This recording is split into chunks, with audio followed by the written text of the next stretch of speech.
신앙을 고백하시겠습니다. 전능하사 천지를 만드신 하나님 아버지를 내가 믿사오며 그 외아들 우리 주 예수 그리스도를 믿사오니 이는 성령으로 잉태하사 동정녀 마리아에게 나시고 본디오 빌라도에게 고난을 받으사 십자가에 못 박혀 죽으시고 장사한 지 사흘 만에 죽은 자 가운데서 다시 살아나시며 하늘에 오르사 전능하신 하나님 우편에 앉아 계시다가 저리로서 산자와 죽은 자를 심판으로 오시리라.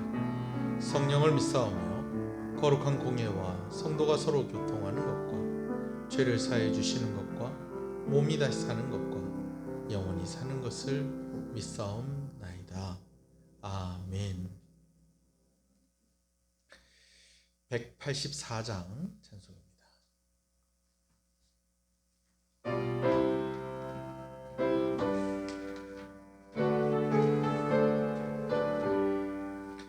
물길 같은 주 성령 간구하는 우리에 지금 강림하셔서 영광 보여주소서.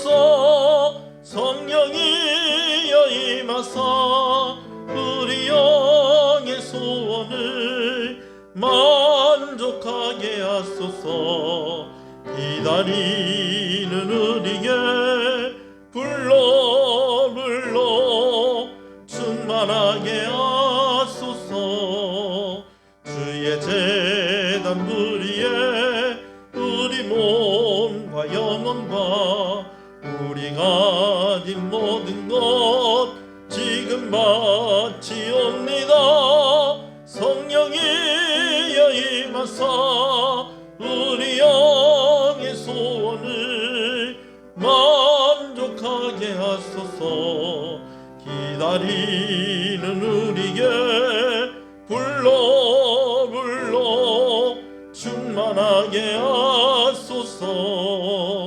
모든 것 다 바치고 비고빈 내 마음에 성령 충만하도록 주여 채워주소서. 성령이 여임하사 우리 영의 소원을 만족하게 하소서. 기다리는 우리에게 불러 충만하게 하소서. 구속하신 주께서 약속하신 성령을 믿고 간구하오니 지금 내려주소서. 성령이 여임하사 우리 영의 소원을 만족하게 하소서. 기다리는 우리에게 불러 충만하게 하소서. 아멘. 교동문 38번 시편 92편의 말씀입니다. 지존자여 시편문과 비파와 수금으로 여호와께 감사하며 주의 이름을 찬양하고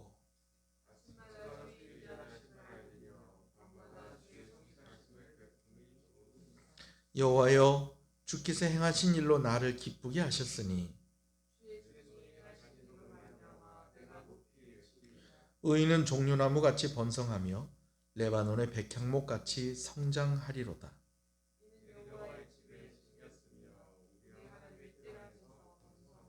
그는 늙어도 여전히 결실하며 진액이 풍족하고 빛이 청청하니.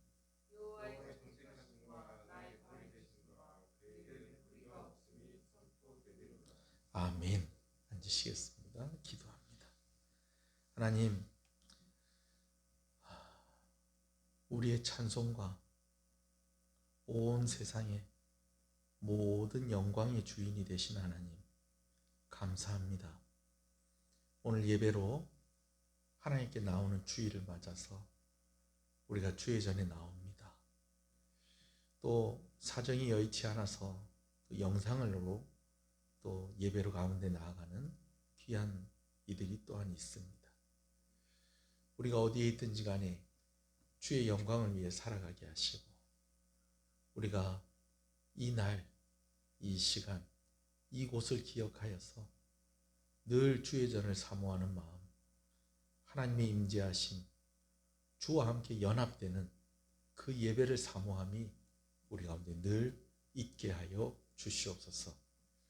오늘도 사물아버지는 주님 앞에 나올 때에 아버지 머리 숙여 우리의 죄인됨을 고백합니다. 우리의 죄를 용서하여 주시옵소서. 하나님의 긍휼을 구합니다. 하나님의 인자하심을 바라봅니다. 예수 그리스도의 십자가를 의지합니다.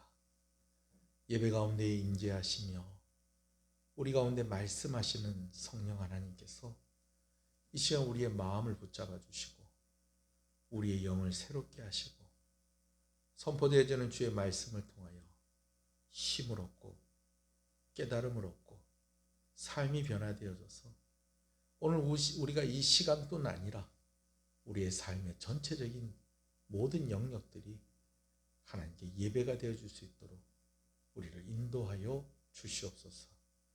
시종을 주님께 의지합니다. 예수님 이름으로 기도합니다. 아멘.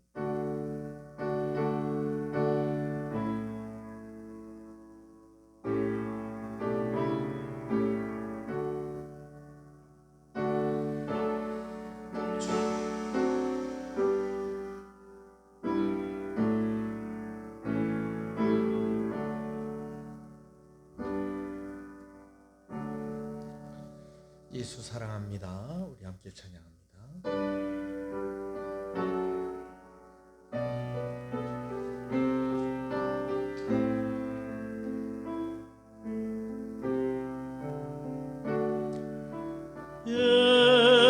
예수 사랑합니다. 사랑합니다. 온 마음 다하여 오직 주님 한 분만 간절히 더 원합니다. 예수 사랑합니다. 사랑합니다. 온 마음 다하여 오직 주님 한 분만 간절히 더 원합니다. 넘쳐나네 넘쳐나네 주를 향한 내 속에 갈망이 주님께로 날 이끌어 주소서. 주님을 더 원합니다. 넘쳐나네 넘쳐나네 주를 향한 내 속에 갈망이 주님께로 날 이끌어 주소서. 주님을 더 원합니다. 할렐루야. 우리 앞뒤 옆 사람 한번 인사하시겠습니다. 잘 오셨습니다. 잘 되고 있습니다. 더 잘 됩니다. 갈수록 잘 됩니다. 반드시 잘 됩니다. 할렐루야. 말씀을 함께 봅니다. 사도행전 20장 13절부터 마지막 38절로 의 내용이 오늘 본문의 말씀입니다. 그러나 우리가 다 읽을 수 없기에 17절에서 우리가 주보에 나와 있는 대로 25절까지 읽었다가 또 36절, 37절, 38절을 읽도록 하겠습니다. 사도행전 20장 17절입니다. 바울이 밀레도에서 사람을 에베소로 보내어 교회 장로들을 청하니 오매 그들에게 말하되 아시아에 들어온 첫날부터 지금까지 내가 항상 여러분 가운데 어떻게 행하였는지 여러분도 아는 바니 곧 모든 겸손과 눈물이며 유대인의 관계로 말미암아 당한 시험을 참고 주를 섬긴 것과 유익한 것은 무엇이든지 공중 앞에서나 각 집에서나 거리낌이 없이 여러분들에게 전하여 가르치고 유대인과 헬라인들에게 하나님께 대한 회개와 우리 주 예수 그리스도께 대한 믿음을 증언하는 것이라.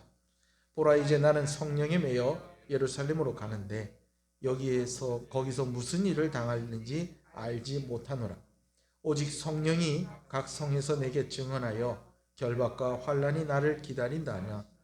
내가 달려갈 길과 주 예수께 받은 사명 곧 하나님의 은혜의 복음을 증언하는 일을 마치려 하면은 나의 생명조차 조금도 귀한 것으로 여기지 아니하노라.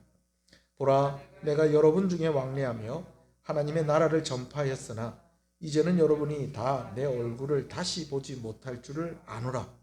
이 말을 한 후 무릎을 꿇고 그 모든 사람들과 함께 기도하니 다 크게 울며 바울의 목을 안고 입을 맞추고 다시 그 얼굴을 보지 못하리라 한 말로 말미암아 더욱 근심하고 배에까지 그를 전송하니라.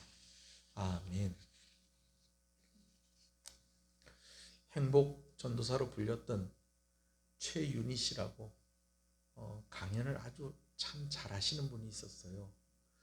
제가 우연한 기회로 이분의 강의를 접하고 난 뒤에 이분의 강연이 너무 좋아서 아마 이분이 쓴 책은 제가 다 산 것 같습니다. 그래서 이분의 책을 또 다 사서 거의 다 읽었어요. 제가 다 읽었어요. 근데 어느 날 이분의 소식이 방송을 통해 알려지기를 남편과 함께 자살을 했다는 거예요. 그 당시에는 얼마나 충격적이었는지 모릅니다. 자살을 한 이유가 이분에게 지병이 있었다는 거죠. 이 지병이 있었는데 너무 이 병이 주는 고통이 너무 심했기 때문에 그가 자살을 선택을 했다는 거예요. 그리고 그 때문에 고생을 하는 남편에게 너무 미안했었다는 거죠. 근데 자살을 하니까는 그 남편도 그 부인을 따라서 갔습니다. 이번 주에 제가 참 좋아하던 개그우먼 한 사람이 모친과 함께 자살을 했어요. 참 명석하고 아주 긍정적인 사람이었습니다. 그 사람들은 개그우먼이다 보니까 그녀가 못생긴 것 때문에 그를 기억하는 사람들이 많을지 모르겠지만 저는 그분이 이렇게 하는 유머가 상당히 좀 고급스러운 유머들, 그리고 꽤 많이 생각하고 잘 짜여진 그런 유머들이었어요. 그래서 가끔씩 유튜브를 통해서 그분이 한 개그만 모아서 편집해 놓은 것을 보면서 좀 여유를 가지기도 했었습니다. 최윤희 씨가 자살을 하고 나서 저는 그분의 책을 다 정리하고 한 권 정도 남겨놓은 것 같아요. 다 버리고 그분의 책 중에 그래도 한 권 정도는 남겨두는 것도 괜찮겠다 싶어서 남겨두었는데 어디에 있는지도 모르겠습니다. 책장의 한 구석에 그냥 꽂아서 보관하는 것이죠. 박지선 씨의 그런 안타까운 모습을 접하면서 얼마나 힘들었을까 하는 생각을 하지만, 그러나 한편으로는 이제는 아무리 유튜브나 어떤 다른 곳에 이분의 영상이 있더라도 내가 그것을 보면서 웃거나 감동을 받을 수는 없겠구나, 힘들겠구나, 그런 생각을 해봅니다. 두 분 다 너무 사는 것이 힘들고 고통스러워서 한 선택이겠죠. 그러나 그분들이 그렇게 선택을 하면서 그분들을 통해서 얻었던 행복, 그분들을 통해서 얻었던 감동, 그리고 그분들이 던져주었던 그런 메시지들은 더 이상 힘을 가지지 못하고 에너지를 가지지 못하게 되었다라는 것입니다. 여러분, 아무리 힘들더라도 끝까지 완주하겠다는 그런 마음을 가지시는 여러분 되시길 소원합니다. 하나님은요, 우리와 끝까지 함께 하십니다. 하나님은요, 우리를 죽을 때까지 기다려 주십니다. 그것은 또한 반면으로 어떻게 우리가 생각할 수 있는 거 아니? 하나님 우리를 끝까지 보시는 하나님이시다라는 것입니다. 마무리를 어떻게 하느냐에 따라서 이제껏 내가 살아온 것이 전혀 다르게 평가를 받을 수 있다라는 것.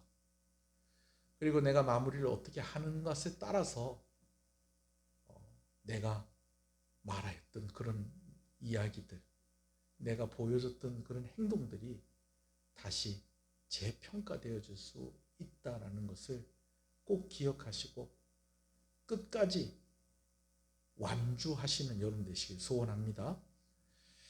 2차 선교를 마무리할 때에 바울은 고린도에서 배를 타고 에베소에 들려서 이제 가이사를 거쳐서 예루살렘에 가는 그런 방법으로 예루살렘에 갔었습니다.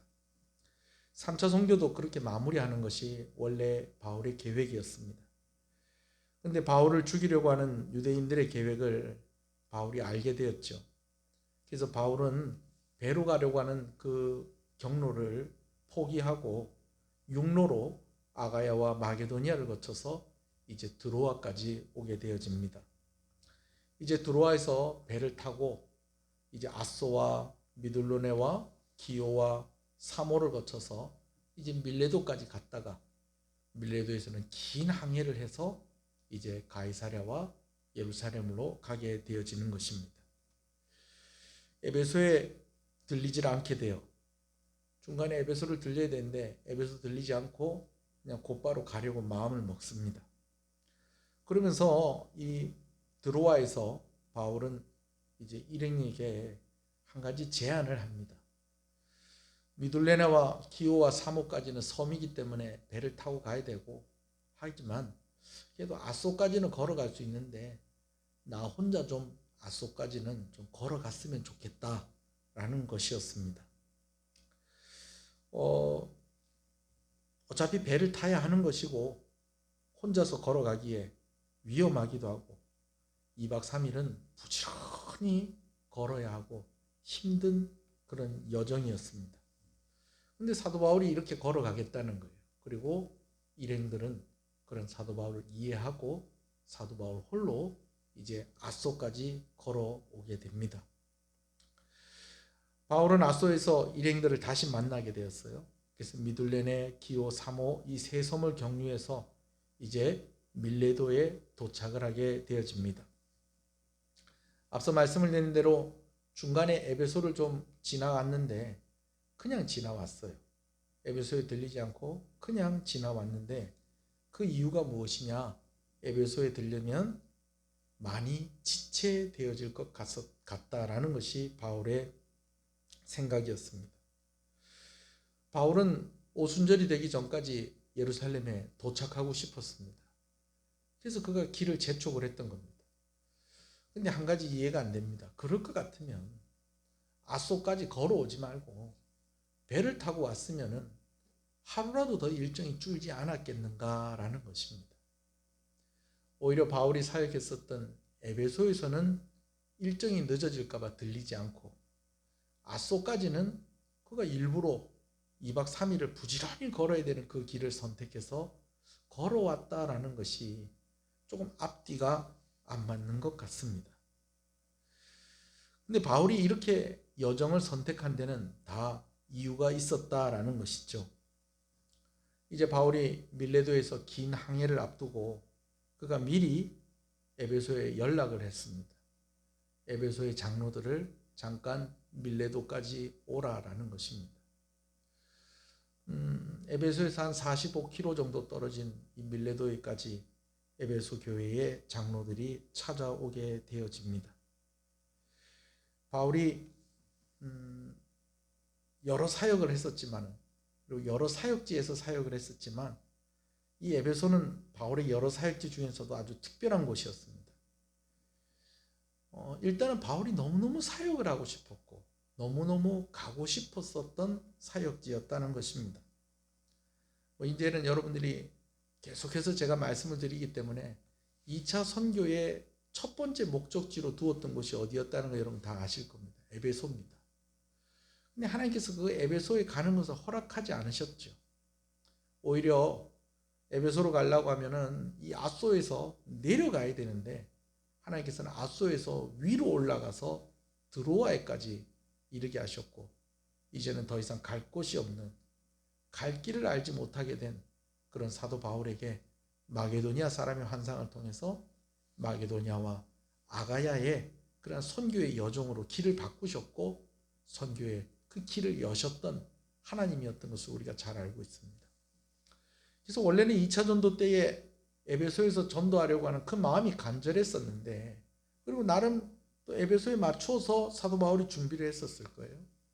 그러나 사도 바울이 2차 전도 여행 때는 에베소에 가지 못하고 그 사역을 다 마무리하고 이제 예루살렘으로 돌아가는 그 길에 잠깐 에베소를 방문할 수 있었던 것이 전부였습니다.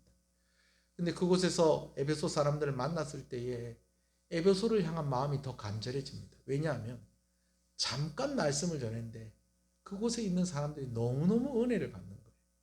그래서 사도 바울에게도 청하기를 가지 마시고 그냥 여기 계속 계시면서 저희에게 말씀을 가르쳐 주십시오 라고 하는 그런 반응을 얻게 되어집니다. 여러분 사역자가 말씀 사역자가 말씀을 전했는데 말씀이 너무 좋습니다. 계속 말씀을 전해 주십시오. 여러분 이거보다 더 기분 좋은 일이 어디 있겠습니까? 그러나 사도 바울은 예루살렘에 가야만 했습니다. 그래서 약속을 하죠. 성령께서 허락하시면 하나님께서 허락하시면 제가 다시 오겠습니다 라고 이야기를 했는데 성령께서 허락하셔서 이 에베소에서 사역을 하게 되어진 것입니다. 처음에는 회당에서 말씀을 가르쳤는데 그곳에서도 핍박이 있었죠. 그런데 여러분 이 에베소에서는 다른 사역지와는 다른 아주 놀랍고 참 감사한 일들이 많이 있었다는 것입니다. 일단은 사도 바울은 그곳에서 원래도 그가 동력자들이 있었지만 그의 제자를 삼게 되어집니다. 12명 되는 사람이 사도 바울의 말씀을 들으면서 함께 기도하는 가운데 성령을 받게 됩니다. 그래서 에베소에 12명의 성령 받은 사람은 아주 유명한 사람들이죠.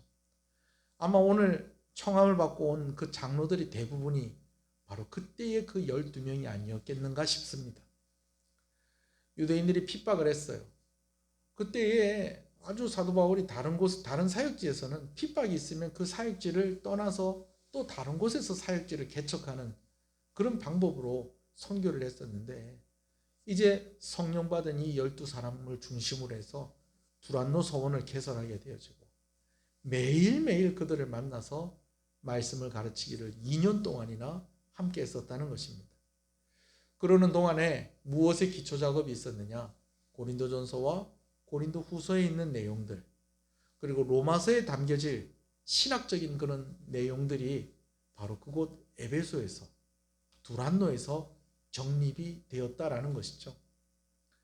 나중에 고린도전서와 고린도 후서를 쓰고 또 로마서 같은 경우에는 고린도에서 이제 3차 선교를 마무리하는 가운데에서 쓰여졌지만은 그냥 그때 갑자기 그냥 뭐 순식간에 쓱 쓰여진 것이 아니라 바로 이 에베소에서 사역하는 동안에 바로 이 기독교의 중요한 진리를 담고 있는 이 서신서들이 이제 기초가 잡히고 이제 기록되어질 준비가 되는 바로 그런 곳이었다라는 거죠.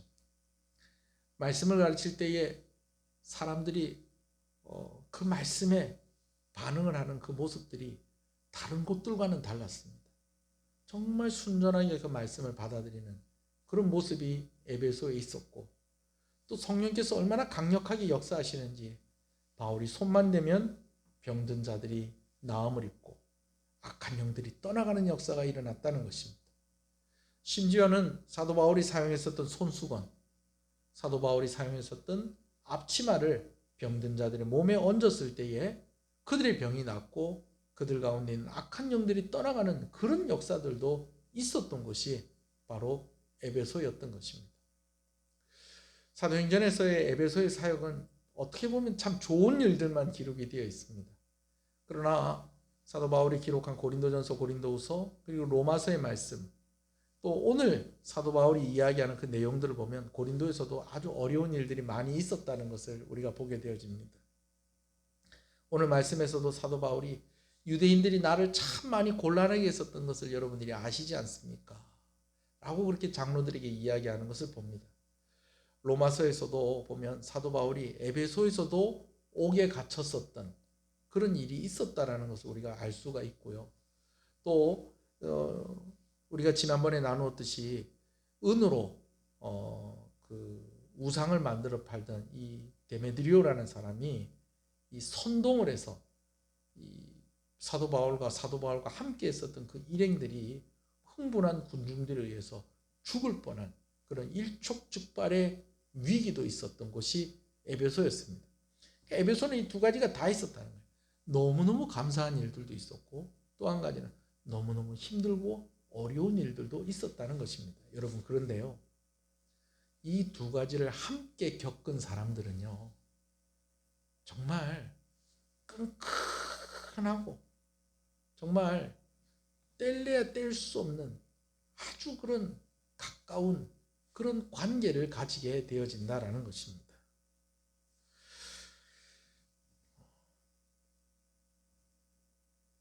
바울은 에베소에서 참으로 많은 사랑을 받았었습니다. 바울이 이 에베소에서 기초한 서신서들 가운데 고린도전서는 우리가 잘 알다시피 사랑에 대해서 이야기하고 있는 그런 내용이 담겨 있습니다. 그래서 안 믿는 사람들이라도 연애를 할 때는 다 이 고린도전서 13장을 참고합니다. 왜? 사랑에 대해서 그렇게 이야기를 잘 해놓은 그런 말씀이 없는 겁니다. 사랑은 언제나 오래 참고 사랑은 언제나 온유하며. 여러분, 이 내용이 어디에서 기초가 잡혔느냐, 어디에서 기록이 되었느냐, 바로 이 에베소에서 기록이 된 것입니다. 여러분, 사도 바울이 어떻게 이렇게 사랑에 대해서 이야기할 수 있었을까요? 그가 에베소에서 사랑을 많이 받은 것입니다. 제가 함께 제가 부교육자로 사역을 했었던 교회 담임 목사님 중에 한 분이 저에게 자주 하시는 말씀이 있었어요.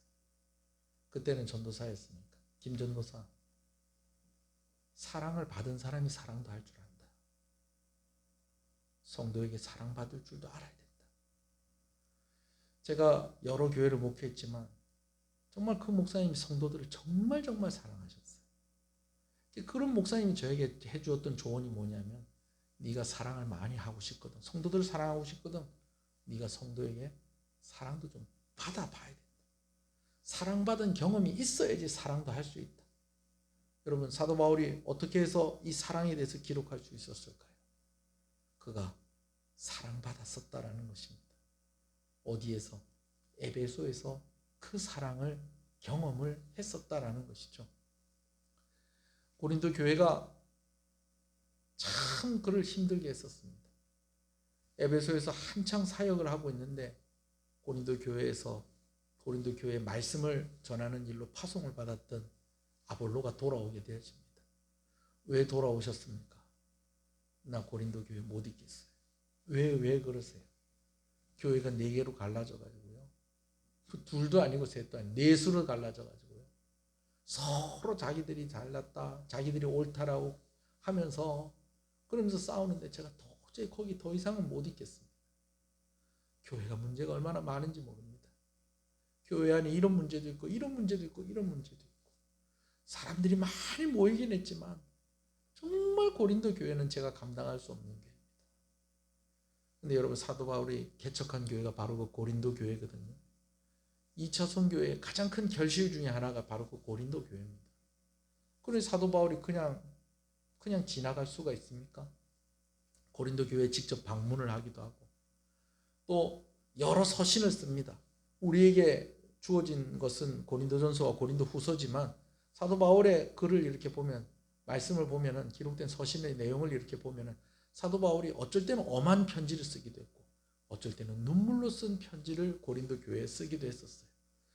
그런데 고린도 교회의 반응이 어떻는가 하니, 나중에야 그가 고린도 교회를 잠시 들려서 머물러서 로마서를 쓸 수 있을 정도로 고린도 교회가 정돈이 되었지만은, 그러나 고린도 교회가 너무너무 막 그냥 완악할 때에는 사도 바울이 오히려 권면을 할 때에, 당신이 무슨 자격으로 우리에게 이야기를 하느냐, 당신이 사도가 진짜 맞느냐 라고 이야기하면서 사도 바울을 공격하기도 했다라는 것입니다. 여러분, 저는 이때 사도 바울이 제일 힘들었을 것 같아요. 저를 모르는 사람이 저를 욕하고 비방하고, 여러분 이런 것들이야 그럴 수 있겠다라고 생각을 합니다. 근데 만약에 내가 개척한 교회에서 내가 사랑하는 그 사람들이 나에게 등을 돌리고 나를 의심하고 나를 비방한다? 이건 상상도 할 수 없는 일입니다. 사도 바울이 얼마나 힘들었는지. 사도 바울이 또 승깔이 있잖아요, 또.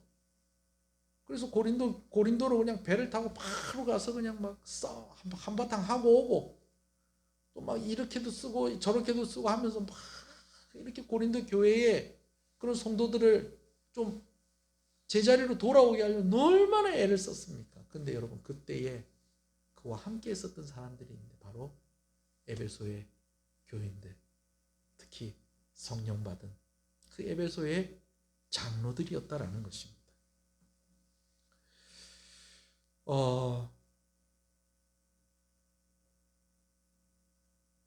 바울이 이후에 어떻게 되었는지를 여러분들이 잘 아실 겁니다. 이제 사도 바울은 밀레도에서 장로들을 만난 이후에 이제 예루살렘에 가서 사로잡히게 되어집니다. 근데 여러분, 이거 사도 바울이 알고 있었다는 거예요. 알고 있었다는 거예요. 그래서 드로아에서 아소까지 걸어갔던 것입니다. 왜? 그가 앞으로 그에게 닥치질, 그가 사로잡히게 되고 환난을 당할 것에 대해서 준비하는 시간이 좀 필요했었다라는 것이죠. 어쩌면 그가 아소까지 갈 때는 그걸 몰랐을 수도 있어요. 그러나 이 아소를 걸어오면서 이것이 더욱더 분명해진 것 같습니다. 그래서 사도 바울이 이제는 내가 예루살렘에 돌아가면 내가 어떻게 될지 알 수 없다. 어떻게 될지 알 수 없다라는 것은 무슨 뜻이냐면, 우리가 아무도 우리의 미래를 알고 사는 사람이 없잖아요. 그죠? 그런 의미에서의 그런 말이 아닙니다. 사도 바울이 장로들에게도 이야기하기를, 내가 이제 예루살렘에 가면 내가 어떻게 될지 알 수 없습니다. 내가 결박당하게 될 것이고 내가 갇히게 될 것입니다. 그러면서 하는 말이, 이제 여러분들을 다시 볼 수 없을 것입니다. 이것은 성령께서 나에게 해주신 말씀입니다. 라고 그렇게 이야기를 하는 것입니다. 에베소에 들리지 않았던 이유가 바로 여기 있었습니다. 에베소에 들려서 사도 바울이 에베소 교회와 에베소 성도들을 보았을 때에 발이 떨어지지 않았을 것 같지 않았겠느냐. 그리고 누구라도 이 사실을 알았으면 에베소 교인들이 얼마나 사도 바울을 붙잡고 놔주지 않으려고 했을 것이 분명한데, 사도 바울은 그래서 에베소 교회를 들리지 않았던 것입니다. 그는 지체할 수가 없었습니다. 그래서 밀레도에 들려서 에베소 장로들을 청하여서 그곳에서 에베소 장로들을 만나고 그들에게 유언과 같은 그런 이야기를 한 것입니다. 바울은 1차와 2차와 3차 선교 기간 동안 많은 고생을 했습니다. 죽을 고비도 여러 번 넘긴 바울이었습니다. 그런데 또다시 어떻게 될지 알 수가 없는데, 이제는 그가 사랑하는 에베소 교인들을 다시 볼 수 없겠다는 말씀을 성령께서 하셨을 때에 사도 바울의 머리에 스치는 것이 있었을 것입니다. 이제는 내가 무슨 길을 가는구나, 순교의 길을 가는구나 하는 것이었습니다. 어떤 면에서 바울은 아소까지 걸어오는 그 길이 그에게는 다른 길을 선택할 수 있는 기회일 수도 있었습니다. 하나님께 이렇게 이야기할 수도 있죠. 하나님, 저 에베소 교회 계속 있고 싶습니다. 저는 에베소 교회에 있는 게 너무 행복합니다. 에베소 교회 성도들은 얼마나 신실한 성도들인지 모릅니다. 제가 이제껏 사역했던 교회들 가운데 에베소 교회 같은 그런 교회가 없는 것 같습니다. 그리고 아직도 제가 에베소 교회에서 할 일이 많습니다. 저 에베소에 계속 남게 해주십시오. 아니면 하나님, 제가 1차 선교 2차 선교, 3차 선교, 제가 정말 하나님께 충성했다는 걸 하나님 아시지 않습니까? 이제는 저를 좀 놔주십시오. 저도 이제는 젊은 혈기의 그런 나이가 아닙니다. 제가 이제는 저희 인생을 정리해야 될 그런 나이가 되었습니다. 저 조용히 그냥 서신서를 통해서 아니면 글을 쓰면서 좀 하나님의 말씀을 좀 정리하고 이제는 그런 삶을 좀 살고 싶습니다. 매는 좀 이제 그만 맞았으면 좋겠습니다. 감옥에는 좀 그만 갇혔으면 좋겠습니다. 저 좀 이제는 놔주시면 안 되겠습니까? 다른 사람을 통해서 좀 일하시면 안 되겠습니까? 어쩌면 2박 3일의 기간 동안에 이 싸움을 했는지도 모릅니다. 앗소로 걸어오는 동안. 도망가 버릴 수도 있습니다. 여러분, 우리나라에도 그런 사람들이 많이 있답니다. 실종이라고 그렇게 처리가 되어 있는데 사실은 실종이 아닌 거예요. 스스로 숨어버린 거예요. 이런 사람들이 많이 있다는 거예요. 앗소로 홀로 걸어오면서 그를 붙잡을 사람도 아무도 없고 그에게 강요할 사람도 아무도 없고 어떻게 보면 3차 선교 마치고 앗소에서 슥 사라졌다. 그러면은 또 사람들이 또 역시 사도 바울, 모세와 같이 엘리야와 같이 하나님께서 사도 바울을 데려가신 것이 아닐까. 뭐 이렇게 하면서 아름답게 포장이 될 수도 있는 것이었습니다. 근데 사도 바울은 다시 예루살렘으로 가는 그 길에 여정에 올랐다라는 것이죠. 여전히 말씀을 힘있게 전하고 3층에서 떨어져 죽은 청년을 다시 살릴 정도로 은혜가 충만한 바울이었습니다. 그런데 이제 그에게 예비된 길은 더 험하고 더 어려운 길, 그야말로 십자가의 길이었습니다. 실제로 오늘 우리가 함께 보는 20장의 내용을 이렇게 보면 누가복음에 기록되어 있는 예수님이 고난받으시기 전에 그런 모습과 너무나 닮아 있는 것을 보게 되어집니다. 뭐 그도 그럴 것이 누가복음과 사도행전을 기록한 사람이 같습니다. 누굽니까? 누가가 기록을 했었죠. 사도행전 1장에 보면 사도행전을 받는 데오빌로라는 사람에게 누가가 뭐라고 얘기하는 거니? 일전에 내가 예수님의 행적에 대해서 쓴 그것을 알고 계시죠? 그 이후의 이야기를 제가 해드리려고 합니다. 라고 하면서 시작이 되어지는 것이 이 사도행전입니다. 그러면 이 누가는 사도행전을 기록하기 전에 먼저 무엇을 기록했다는 거예요? 누가복음을 기록을 했었다는 것이죠. 그러면서 사도행전을 기록을 하고 있는데 이제 이 고난을 앞두고 있는 사도 바울의 이야기를 풀어나가는 그런 모습들이 누가복음에 예수님이 십자가 지시기 위해서 준비하는 그 과정들을 풀어가는 그 모습과 너무나도 유사하게 기록이 되어 있다는 것이죠. 그런데 여러분, 이것이 누가가 기록을 해서 그런 것이 아니고요. 그런 면도 없잖아 있기는 하지만 그러나 이렇게 기록할 수 있었던 것은 무엇 때문이었을까요? 사도 바울이 바로 예수님이 가신 그 길을 따라가고 있었다라는 것입니다.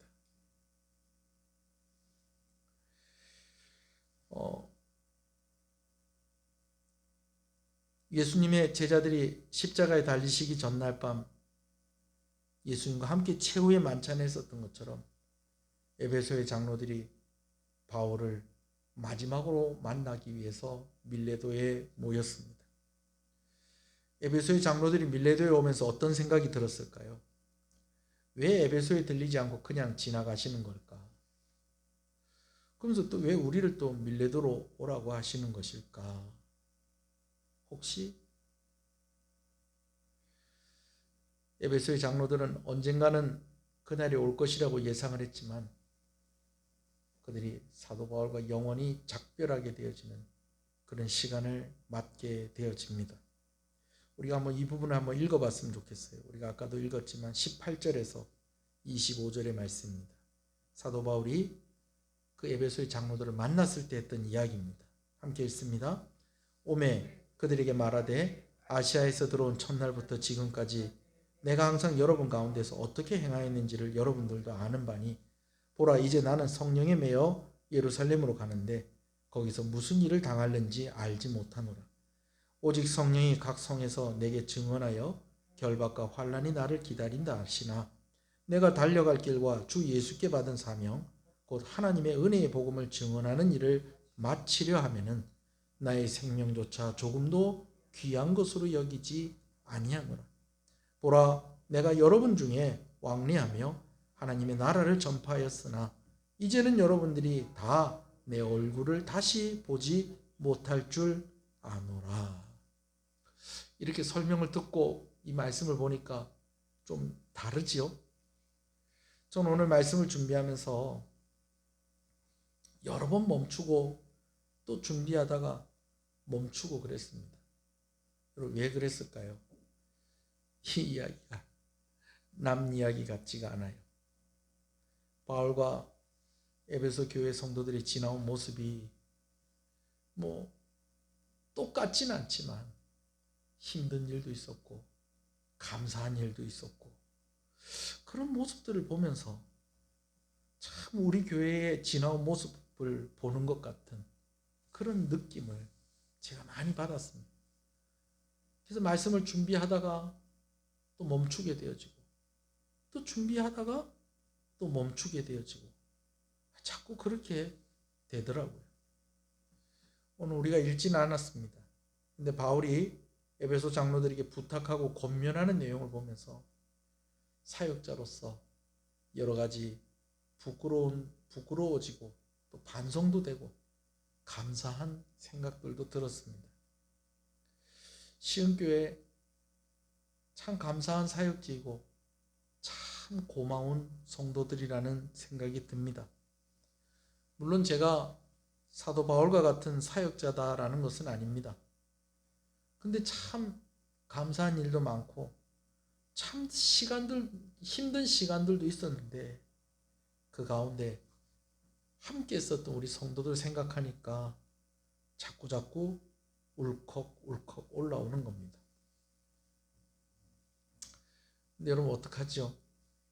저는 아직 가라는 이야기를 못 들었습니다. 제가 조금 더 있어야 될 것 같습니다.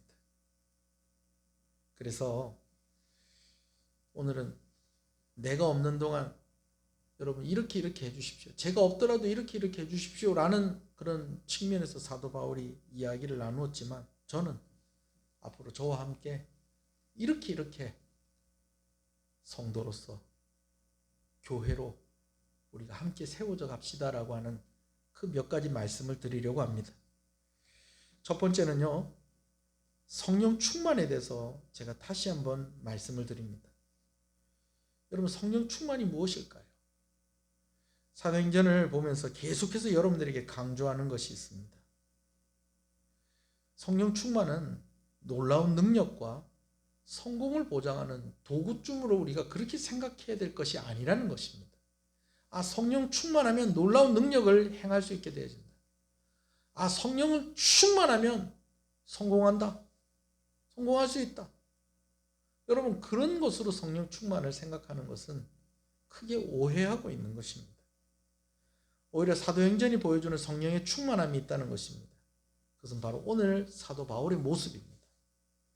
3차 선교만 봐도 사도 바울을 통한 성령의 역사하심이 있었습니다. 병자를 고치고 귀신을 쫓아내고 예언을 하고 여러 가지 은사적인 그런 모습들이 분명히 있었습니다. 그러나 우리가 사모해야 될, 우리가 진짜로 보아야 될 성령 충만함의 모습은 우리가 얼마나 하나님께 순종하며 살아갈 수 있느냐라는 것입니다. 여러분 성령 충만한 사람들 가운데에서 놀라운 능력이 그들 가운데 나타날 수 있습니다. 또 사람들이 알지 못하는 것을 성령 충만한 사람들을 통해서 알게 될 수 있습니다. 성령 충만하면 사역에도 에너지가 있고 힘이 넘치겠죠. 그러나 여러분 우리가 궁극적으로 생각해야 될 성령 충만의 가장 중요한 것은 성령 충만한 그 사람이 하나님의 어떠한 말씀에도 순종할 수 있다라는 것입니다. 사도 바울과 사도행전에 나오는 여러 사람들의 성령 충만함의 공통점은 바로 하나님께 순종하는 사람들이었다라는 것입니다. 사도 바울이 가장 먼저 성경에 등장할 때가 스데반 집사의 순교할 때였습니다. 스데반 집사는 언제 성령으로 가장 충만했는가 하니 그가 돌에 맞아 죽기 그 전에, 그때가 바로 스데반 집사의 가장 성령 충만한 모습이었다라는 것입니다. 여러분, 에너지가 충만하고 능력으로 충만한 것 같으면 죽으면 안 되죠. 그러나 성령 충만은 그와는 다른 에너지를 이야기하고 있다는 것입니다. 그것과는 다른 힘을 이야기하고 있다는 것입니다. 그것은 무엇이냐면 예수 그리스도의 십자가의 길을 따라갈 수 있는 그 힘. 하나님께서 어떤 것들을 명령하시더라도, 어떤 것들을 요구하시더라도 그것을 따라 순종할 수 있는 그 힘이 성령 충만으로 인하여서 얻어질 수 있는 가장 가치 있는 힘이라는 것을 여러분 꼭 기억하시는 여러분 되시기를 소원합니다. 지금까지도 매를 많이 맞았고 감옥에도 갇히고 죽을 뻔한 일도 여러 번 있었죠. 그런데 하나님께서 이제 예루살렘으로 가라고 하십니다. 근데 이번에 예루살렘에 가면 어떻게 될지 알 수 없다는 거예요. 그리고 이곳에 모인 에베소에서 온 이 장로들을 다시는 볼 수 없겠다라고 성령께서 이야기를 하시는 것입니다. 그런데 성령으로 충만했던 사도 바울은 이런 하나님의 말씀에 그냥 묵묵히 아멘이라고 하면서 지금 그가 그의 길을 가고 있는 것입니다. 도망갈 기회도 있었어요. 거절할 수도 있었어요. 그런데 갑니다. 성령 충만한 사람만 할 수 있는 선택이고 순종이라는 것이죠. 심지어 바울은 뭐라고 얘기하는 거니? 바울이 나는 달려갑니다 라고 그렇게 이야기하고 있습니다. 나의 달려갈 길과 주저하지 않고 지체하지 않고 나는 성령께서 명령하시는 대로, 난 성령께서 말씀하시면 나는 달려가겠습니다. 여러분, 이것이 사도 바울의 고백인 것입니다. 성령 충만한 사람의 고백이다라는 것이죠. 병을 고치지 못하더라도, 예언을 하지 못하더라도, 귀신을 쫓지 못하더라도 성령으로 충만함으로 하나님의 말씀에 순종하며 살아가고 있다면 여러분들이 성령 충만한 사람입니다. 할렐루야. 두 번째로 사도 바울이 마치려고 했다라는 것입니다. 오늘 우리의 고백이 퇴색되지 않는 고백이 되기를 간절히 소원합니다. 바울이 에베소 장로들에게 반복해서 했던 말이 있습니다. 여러분, 제가 어떻게 행하였는지 여러분들이 잘 아시죠? 제가 에베소 교회에서 어떻게 사역했는지 여러분 아시죠? 제가 에베소 교회에서 어떻게 사랑을 실천했는지 여러분 아시죠? 여러분, 이런 말들이 계속 반복이 되고 있어요. 여러분, 제가 어떻게 했는지 아시죠? 제가 가르쳤던 그 말씀들을 여러분 다 기억하고 계시죠? 근데 여러분, 바울은 그렇게 말할 수 있는 삶을 살았다라는 것입니다. 옛날에 훈장 선생님이 아이들에게 글자를 가르치는데 바람풍 이 글자를 가르치는 이 훈장 선생님이 좀 발음이 안 좋은 거예요. 그래서 아이들한테 가르칠 때 바담풍 이러면서 가르쳤다는 거예요. 그러니까 애들이 뭐라고 따라하겠어요? 바담풍. 그러니까 선생님이 훈장 선생님 하는 말이, 이놈들아 바담풍이 아니고 바담풍이다. 원래 뭔데? 바람풍인데. 여러분, 발음은 좀 틀려도 괜찮아요. 그런데 오늘 우리가 전하는 예수님이, 오늘 우리가 전하는 복음이 오늘 우리들 때문에 퇴색이 되어서는 안 된다는 것입니다. 할렐루야. 그러기 위해서는 우리가 끝까지 잘 달려가야 된다는 것입니다. 행복전도사였어요. 이분의 이야기를 제가 너무 힘들고 어려울 때 이분 이야기가 너무 위로가 되는 거예요. 이분의 책을 다 사가지고 한 달 만에 다 읽었어요. 근데 그분의 책을 다 정리할 수밖에 없는 거예요. 왜? 그렇게 행복하라고, 그렇게 긍정적으로 살아가라고. 자기 남편의 이름을 부를 때 빅뱅의 이름을 다 붙여서 남편의 이름을 부른다. 여러분, 이 빅뱅이 좀 잘못됐지만 아시죠? 빅뱅의 이름이 뭐 있어요? 탑, 승리, 또 뭐요? 2부에부터 이제 적어놔야 돼. 진짜 긍정적인 이름으로 다 돼 있어요. 자기 남편을 부를 때 다 그렇게 부른다는 거예요. 그러면서 막 사람들이 힘을 주는데 얼마나 감동이 되고 그래서 이분이 행복 전도사라는 별명을 얻었는데 그의 마지막 길이 그렇다 보니 그가 했던 말들이 아무것도 아닌 것이 되어버렸습니다. 신뢰하지 못할 말들이 되어버렸다는 것입니다. 여러분, 오늘 우리의 고백이 퇴색되지 않는 고백이 되기를 소원합니다. 직분자로서 다짐했었던 여러 말들, 내가 예수 믿는 사람으로서 다짐했던 여러 말들, 은혜 받고 고백했던 말들, 사람들 앞에서든지 하나님 앞에서든지 그렇게 이야기했었던 그러한 것들이 퇴색되어져서는 안 된다는 것입니다. 사도 바울은 마치려고 했습니다. 마치려고 했다는 것, 끝까지 가려고 했다라는 것이죠. 주 예수께 받은 사명, 하나님의 은혜의 복음을 증거하는 일을 마치려 하면은, 우리가 증인이 되어야 될 예수님은 우리가 신실하게 살아감으로 증언되어야 할, 증명되어야 될 이름이라는 것을 기억하시고 신실한 저와 여러분 되시길 소원합니다. 마지막으로 바울은 조금도 아끼지 않는다라고 그렇게 말하는 것을 봅니다. 우리의 삶이 예수님 닮은 삶이었으면 좋겠습니다. 누가복음도 누가가 기록하고 사도행전도 누가가 기록해서 오늘 20장이, 사도행전 20장이 바울이 예수님이 고난받는 그 모습과 너무 닮아 있다라는 그것이 아니고요, 바울의 삶이 실제로 예수님의 삶을 닮았었다라는 것입니다. 내 생명조차 귀한 것으로 여기지 아니하노라. 여러분, 이것을 다른 성경에서는 나의 사명을 마칠 수만 있다면 저는 저의 목숨이 아깝지 않습니다 라고 그렇게 기록이 되어 있습니다. 뻥을 치는 것이 아니고 사도 바울은 실제로 환난을 앞두고 이렇게 고백하고 있는 것입니다. 24절을 제가 좀 다르게 번역된 성경으로 읽어드립니다. 나는 내 목숨을 아깝게 생각하지 않습니다. 예수님께로부터 받은 사명, 곧 사람들에게 하나님의 은혜의 복음을 전하는 일을 다 마칠 수만 있다면 말입니다.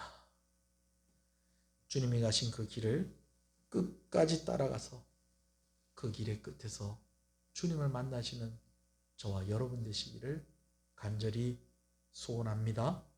성령 충만한 여러분 되시길 소원합니다. 우리가 증언하는 예수님의 이름이 퇴색되지 않기를 소원합니다. 무엇보다도 예수님 닮은 저와 여러분 되시기를 소원합니다. 기도하겠습니다. 하나님, 감사합니다. 오늘 사도 바울의 에베소 장로들과 함께 이제 마지막 시간을 보내는 그 모습을 보면서 정말 우리에게 주셨던 은혜가 많이 있었다라는 것을 깨닫습니다. 하나님, 감사합니다. 우리가 사도 바울과 같은 사역자도 아니고 에베소 교회 수준의 그런 성도들도 아닙니다. 그러나 우리가 동일한 마음을 가지고 동일하게 감사하고 함께 이렇게 끈끈한 그런 결속력이 있는 교회로 세워지게 하신 것 감사합니다. 이제 아버지 하나님, 오늘 우리가 본문을 통해서 얻은 교훈처럼 우리가 성령 충만한 자들이 되기를 원합니다. 놀라운 능력과 성공을 보장받는 그런 도구쯤으로 생각하는 그런 성령 충만함이 아니라 하나님이 어떤 말씀을 하시더라도 어떤 명령을 주시더라도 나의 달려갈 길이라고 고백하면서 주저하지 아니하고 지체하지 아니하고 하나님께 순종할 수 있는 그 성령 충만함의 증거가 우리 가운데 있게 하여 주시옵소서. 바울은 나의 달려갈 길을 마치려 한다라고 그렇게 이야기했습니다. 주께 받은 그 사명, 하나님의 은혜의 복음을 증언하는 일을 나는 마칠 것이다 라고 그렇게 이야기합니다. 이것은 그가 끝까지 최선을 다할 것이라는 그의 고백이었습니다. 하나님, 오늘 이 고백이 우리의 고백이 되게 하여 주시옵소서. 아무리 힘들고 아무리 어려워도 끝까지 갈 수 있게 해주십시오. 끝까지 충성하는 자가 되게 하여 주시옵소서. 오늘 우리의 삶이, 우리의 고백이 퇴색되지 않는 그러한 삶으로 우리를 인도하여 주시기를 간절히 소원합니다. 무엇보다도 우리의 삶이 예수님 닮은 삶이었으면 좋겠습니다. 사도행전 20장의 사도 바울의 모습이 고난을 앞두고 있는 예수님과 너무너무 닮아 있는 그 모습을 보면서 우리도 도전을 받습니다. 우리의 삶도 예수님과 닮은 삶이 되게 하여 주시옵소서. 그래서 우리가 말로만 그런 것이 아니고 우리가 정말 우리의 삶으로 예수 그리스도를 증명해가며 살아가는 그러한 삶이 되어지기를 간절히 소원합니다. 주님이 가신 그 길을 끝까지 따라가서 그 길의 끝에서 예수님을 만나는 성령 충만한 우리 시은의 성도들 되게 하여 주시옵소서. 귀한 것 하나님께 드립니다. 드린 손길들을 주께서 기억하여 주시고 11조로 감사헌금으로 건축헌금으로 또 선교헌금으로 주일헌금으로 주정헌금으로 드린 손길들을 주께서 기억하시고 은혜와 복을 더하여 주시옵소서. 이 나라를 기억하여 주시옵소서. 시은의 성도들 생업 가운데 은혜를 주시옵소서. 건강의 복을 허락하여 주시옵소서. 아버지, 직장이 잘 되어지게 하시고 일터가 부흥하게 하시고 힘들고 어려운 시간을 지나가고 있지만 살아날 수 있는 아버지는 그 능력과 힘을 주시고 돕는 자들을 붙여주시고 무엇보다도 모이기가 제한되어 있는 이러한 때에 많은 것들이 위축되어져 있는 이 때에 오히려 성령 충만하여서 주께서 원하시는 그 일들 주저하지 않고 감당할 수 있는 힘을 가진 우리 성도들 되게 하여 주시옵소서. 어린 유아로부터 우리 나이 제일 많은 우리 권사님에 이르기까지 건강한 한 주간이 되게 하여 주시옵시고 또 다니엘 기도의 기간 가운데 있습니다. 시간마다 또 마음을 작정해서 그것에 참여하는 우리 성도들에게 은혜와 복을 더하여 주시고 성령으로 충만하게 하여 주시옵소서. 주 예수 그리스도의 이름으로 기도합니다. 아멘. 지금은 우리 주 예수 그리스도의 은혜와 하나님 아버지의 사랑하심과 성령님의 감화감동, 위로, 교통 충만하시는 역사가 이제로부터 영원토록 함께 있을지어다. 아멘.